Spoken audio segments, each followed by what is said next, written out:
Guys अब हम आ गए हैं डे नंबर 17 पे। 17 पे उठा के लाया हूँ शानदार topic, heating effect of current.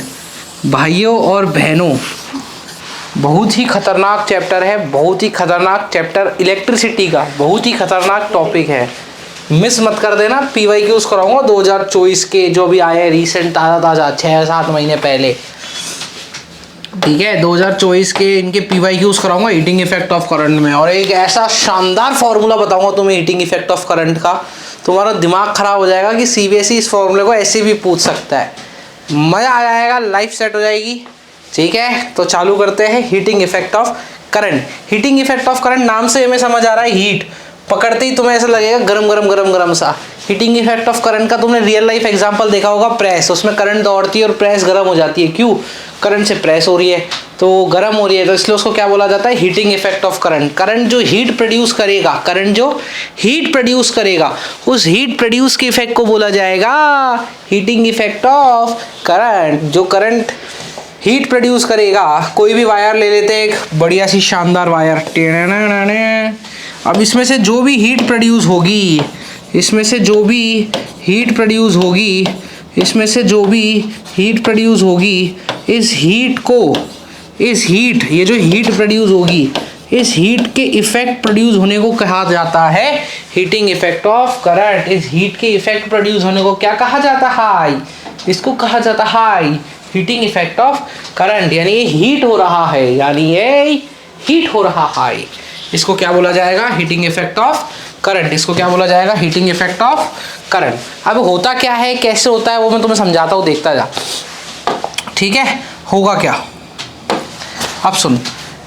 Normally अंदर इलेक्ट्रॉन्स मूव करते हैं, तो अगर बहुत सारे इलेक्ट्रॉन मूव कर रहे हैं, 1-2 इलेक्ट्रॉन मूव कर रहे हैं, बहुत सारे इलेक्ट्रॉन मूव कर रहे हैं सर, भर के इलेक्ट्रॉन मूव कर रहे हैं, तो जब इलेक्ट्रॉन मूव करते हैं तो एक दूसरे से टक्कर खाते हैं, एक दूसरे से टक्कर खाते हैं, एक दूसरे से टक्कर खाते हैं, फिर वो रुक जाते हैं, फिर वो क्या करते हैं? रुक जाते हैं। वो फिर टक्कर खाएंगे, फिर वो रुक जाएंगे। तो जो उनकी एनर्जी है टक्कर खा के खत्म हो रही है, वो तो रुक गई।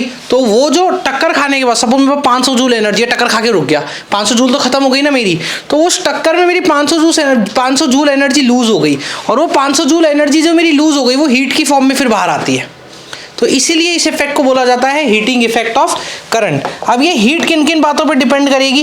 देख, जितना ज़्यादा करंट होगा उतनी ज़्यादा हीट होगी, ये बात सच थी, ठीक है। Heat is directly proportional to current. जितना ज़्यादा करंट होगा उतनी ज़्यादा हीट होगी, बट करंट के स्क्वायर की वो होती है, इसमें तुम और मैं कुछ नहीं कर सकते, ठीक है। जितना ज़्यादा रेजिस्टेंस होगा उतने ज़्यादा इलेक्ट्रॉन रुकेंगे, और उतने ज़्यादा इलेक्ट्रॉन रुकेंगे तो उतनी ज़्यादा हीट रिलीज होगी। भाई हीट कब रिलीज हो रही? जब इलेक्ट्रॉन रुक गया, 500 जूल का इलेक्ट्रॉन था, रुक गया, अब वो 500 जूल कहाँ गए?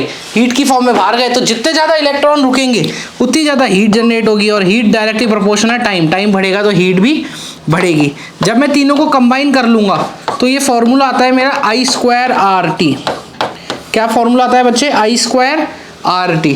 जब मैंने तीनों को कंबाइन कर लिया, किसको भी, I² को भी कंबाइन कर लिया, रेजिस्टेंस को भी कंबाइन कर लिया, और टाइम को भी कंबाइन कर लिया, एज इट इज CBSE में लिख के आओगे, एज इट इज। कंबाइन करके क्या लिखूंगा? I²R × T। प्रोपोर्शनलिटी का साइन लगाऊंगा तो एक K आएगा, और K जो कांस्टेंट है, इस कांस्टेंट की वैल्यू होती है 1।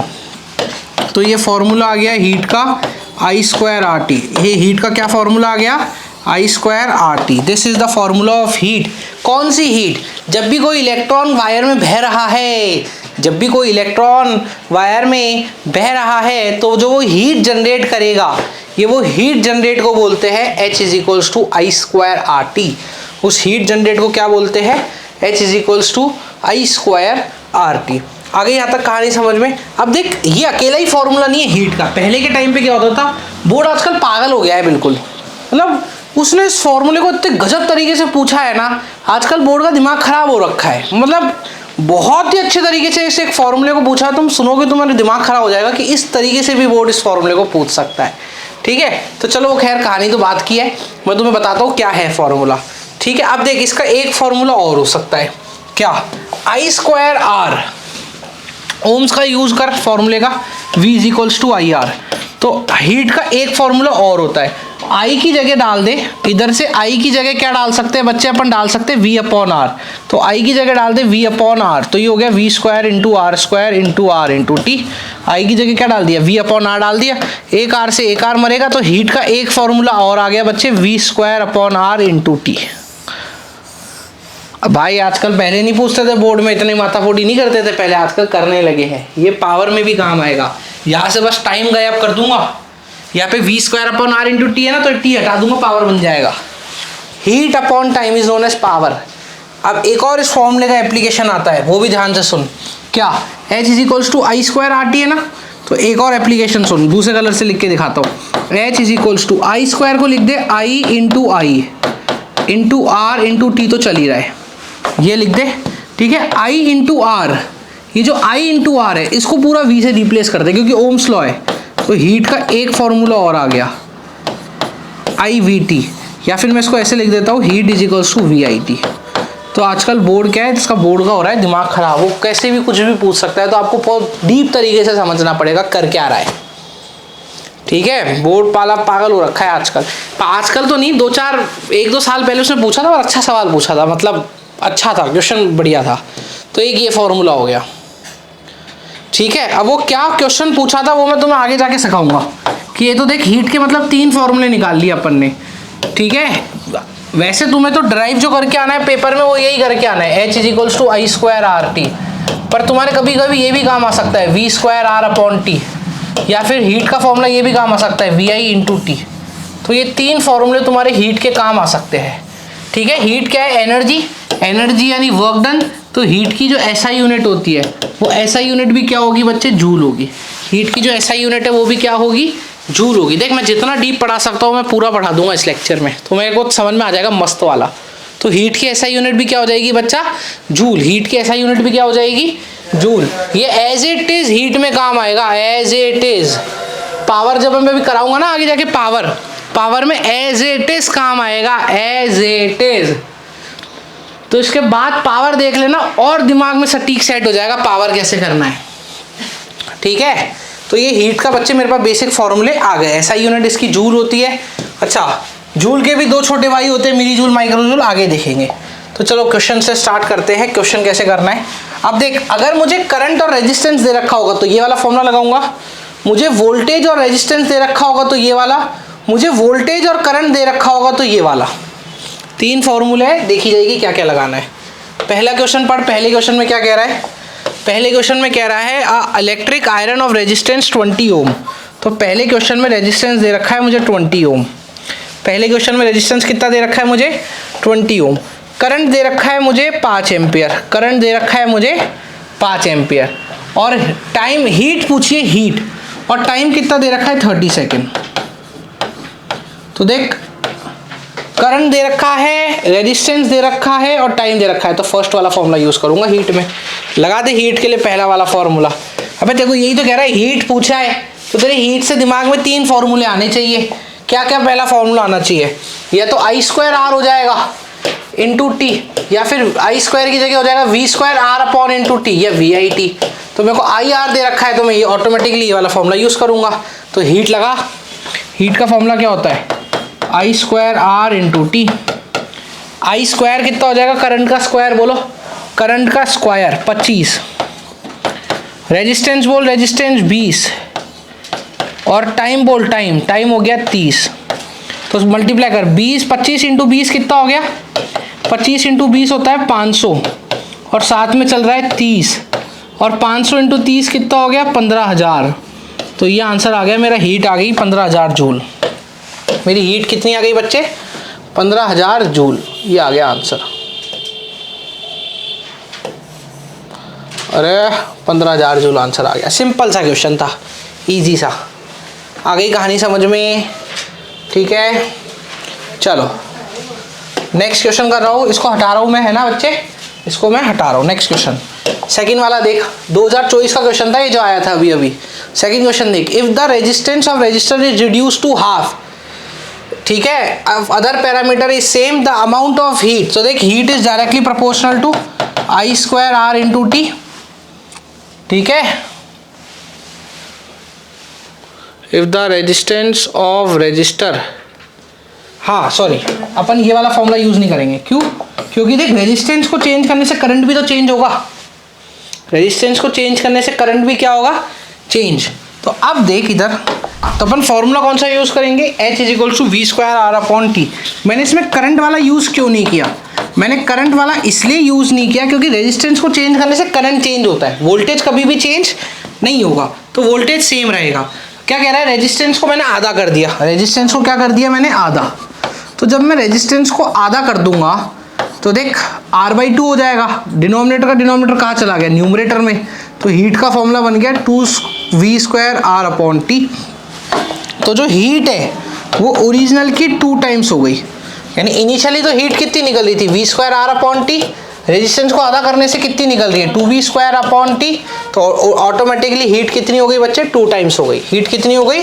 2 टाइम्स। 2023 में आया सवाल। आई कहानी समझ में? पक्का? नेक्स्ट देख, नेक्स्ट कैसे होगा? ठीक है, अगला क्वेश्चन देख क्या कह रहा है? The resistance of resistor is reduce to half. अच्छा ये तो सेम ही। अच्छा, if other parameter of the circuit remain unchange. अभी बताया तुम्हें 2 टाइम्स होगा। देखिए 2023 में भी रिपीट हुआ, 2020 में भी रिपीट हुआ। ठीक है, तो ध्यान रखना कि हीट का वैसे मेन फॉर्मूला तो ये है I square R upon T, पर जब भी कुछ वैल्यू चेंज करे तो तुम्हें हीट का कौन सा फॉर्मूला यूज करना है? V square R upon T. ये कब यूज करना है? जब या तो वोल्टेज दे रखा हो और हीट पूछे, या फिर रेजिस्टेंस को आधा कर दे, रेजिस्टेंस को दुगना कर दे, जब भी ऐसा कुछ करे तो ये वाला फॉर्मूला यूज करना है। वो वाला क्यों नहीं यूज कर सकते बच्चे? क्योंकि रेजिस्टेंस को आधा करने से करंट में भी तो चेंज आएगा, करंट भी तो चेंज होगा। क्योंकि करंट क्या है? रेजिस्टेंस भी तो डिपेंड करता है। ज्यादा रेजिस्टेंस, ठीक है, ज्यादा रेजिस्टेंस तो कम करंट, और अगर कम रेजिस्टेंस तो ज्यादा करंट, इस वजह से। ठीक, आ जाओ आगे। नेक्स्ट क्वेश्चन क्या कह रहा है? Right the mathematical expression of joules law of heating. ये रहा, देखो तुम्हें जूल्स लॉ ऑफ हीटिंग अभी लिखवा के आया हो। ये रही पूरी जूल्स लॉ ऑफ हीटिंग, ये रहा पूरा joules law of heating, joules law of heating.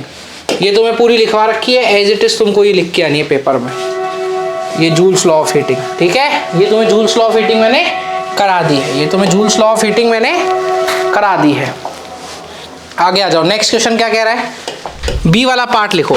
Compute the heat generated while transferring. Charge दे दिया, इस बार चार्ज कितना दे दिया? 96,000 कूलम। ये मैंने चार्ज दे दिया पूरा, ठीक है, थ्रू अप इन 2 आवर्स। तो टाइम कितना दे दिया मैंने?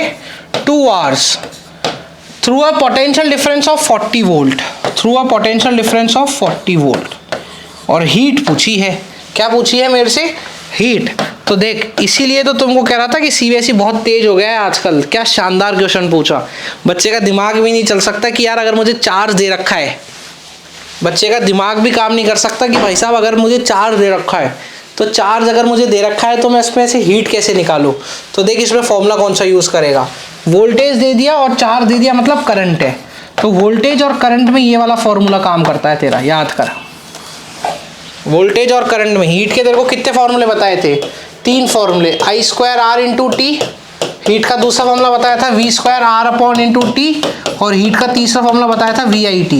ये 3 ही तो फॉर्मूले बताए थे। तो वो वाला फॉर्मूला कब था? ये वाले 2 तो जब यूज होंगे जब रेजिस्टेंस हो। ये वाला कब यूज होगा? जब रेजिस्टेंस नहीं हो और हीट पूछे। ये वाले दोनों तो रेजिस्टेंस होंगे। जब भी रेजिस्टेंस है तो ऑटोमेटिकली ये दोनों फॉर्मूले देख लियो। अगर करंट है तो ये वाला, वोल्टेज है तो ये वाला। बट अगर रेजिस्टेंस नहीं है, सिर्फ वही है, तो ऑटोमेटिकली ये वाला फॉर्मूला देखेगा। अब देख ऑटोमेटिकली यही वाला फॉर्मूला देखना है, पर इस बार तो चार्ज दे रखा है। तो तेरे को पता है क्या तिकड़म करनी पड़ेगी? करंट को लिखना पड़ेगा तेरे को charge into time. Heat is equals to V, current को लिखना पड़ेगा चार्ज इंटू टाइम टी। तो टी से टी मरा और हीट का फॉर्मूला आ गया मेरा QV। हिला डाला ना, हिल गए ना, हिल गए। ये देखो हीट का एक और फॉर्मूला नया पैदा कर दिया सीबीएसई वालों ने। तो इसको लिख लो, इनका कोई भरोसा नहीं है, इस साल कर दे ये वाला फॉर्मूला वापस से। ये इस बार कर दे फॉर्मूला, कोई भरोसा नहीं है सीबीएसई वालों का। इसलिए कह रहा हूँ ये हीट की 4 फॉर्मूले लिख लेना, पेपर में तुम्हारे आएंगे बहुत ज़्यादा काम। पेपर में तुम्हारे क्या आएंगे? बहुत ज़्यादा काम, ये 4 फॉर्मूले, ठीक है। और हीट का लेक्चर अच्छे से देख लो, मज़ा आएगा। अगले क्वेश्चन भी करा रहा हूँ अभी तो H is equals to QV। Q कितना निकाला बच्चे अपन ने? Q निकाला 9630 और वोल्टेज कितना है 40, मल्टीप्लाई कर देना आंसर आ जाएगा। मल्टीप्लाई कर देना क्या आ जाएगी, हीट आ जाएगी, जो भी आएगी वो जूल में आ जाएगी। बढ़िया सवाल दे रखा है सीबीएसई वालों ने, अच्छा सवाल था, मज़ा भी आया। 2020 में आया था, क्या पता 24 में आ जाए भाई साहब, कोई भरोसा नहीं है। 25 में, सॉरी 24 में नहीं 25 में। State joules law of heating. Joules law of heating मैंने तुम्हें सिखाई थी, जब भी वोल्टेज V और current flow, joules law of heating तो तुम लिख के आ जाओगे। हमको तो अगला क्वेश्चन करना है। अगला क्वेश्चन क्या कह रहा है, 5 ओम का रजिस्टर है, ठीक है। अच्छा ये वाला हटा दूँ, फोर्थ का बी वाला क्वेश्चन हटा रहा हूँ मैं, है ना। मैं अब पीछे हट रहा हूँ, एक बार स्क्रीनशॉट खींच लो, खींचना हो तो, ठीक है। इसको हटा रहा हूँ मैं, अब आ जाओ। हीट पूछ रहा है, 5 ओम का रेजिस्टेंस दे रखा है, रेजिस्टेंस है 5 ओम। तो रेजिस्टेंस अगर दे दी तो इन दोनों में कोई भाई साहब लगेंगे, इन दोनों में से कोई भाई साहब लगेंगे, ठीक है। और वोल्टेज दे दी, वोल्टेज कितने वोल्ट दे दी 6 वोल्ट, और टाइम दे दिया 10 सेकेंड। तो भाई देख, रेजिस्टेंस में ये दोनों लगेंगे, पर वोल्टेज के टाइम पे ये वाला लगेगा। तो हीट का फॉर्मूला क्या यूज़ करूँगा मैं, V²R × T। V² मतलब कितना हो जाएगा 36, R कितना निकाला है मैंने 5, टाइम कितना है मेरा 10, 5 से काट 2 बार, 36 × 2 72 जूल आंसर। भारत माता की जय, आ गया आंसर। तो यहीं पे आपके हीट के सवाल ख़त्म हुए। मैं आगे आने वाले टाइम पे 10 नहीं ज़्यादा हो जाएंगे, टॉप मोस्ट इम्पॉर्टेंट PYQs लेके आऊँगा। टॉप मोस्ट इम्पॉर्टेंट क्वेश्चन, उनको देखना ना भूलें और अपनी तैयारी को करें एकदम जोरदार शानदार वाला, ठीक है। हीट का यही लेक्चर ख़त्म होता है, नेक्स्ट लेक्चर में मिलेंगे पावर। हीट पढ़ लिया तो पावर मत मिस कर देना भैया, पावर देखना है। समझ में आ गई, लाइक कर दो, अच्छा लगा सब्सक्राइब कर दो। आपका सब्सक्राइबर हमारे लिए थोड़े ज़रूरी है, छोटा चैनल है ना, बड़ा कैसे होंगे, तो हमारे सब्सक्राइब करने से तो होंगे, ठीक है। तो लाइक कर दो, सब्सक्राइब कर दो। नेक्स्ट लेक्चर में मिलते हैं, बाय।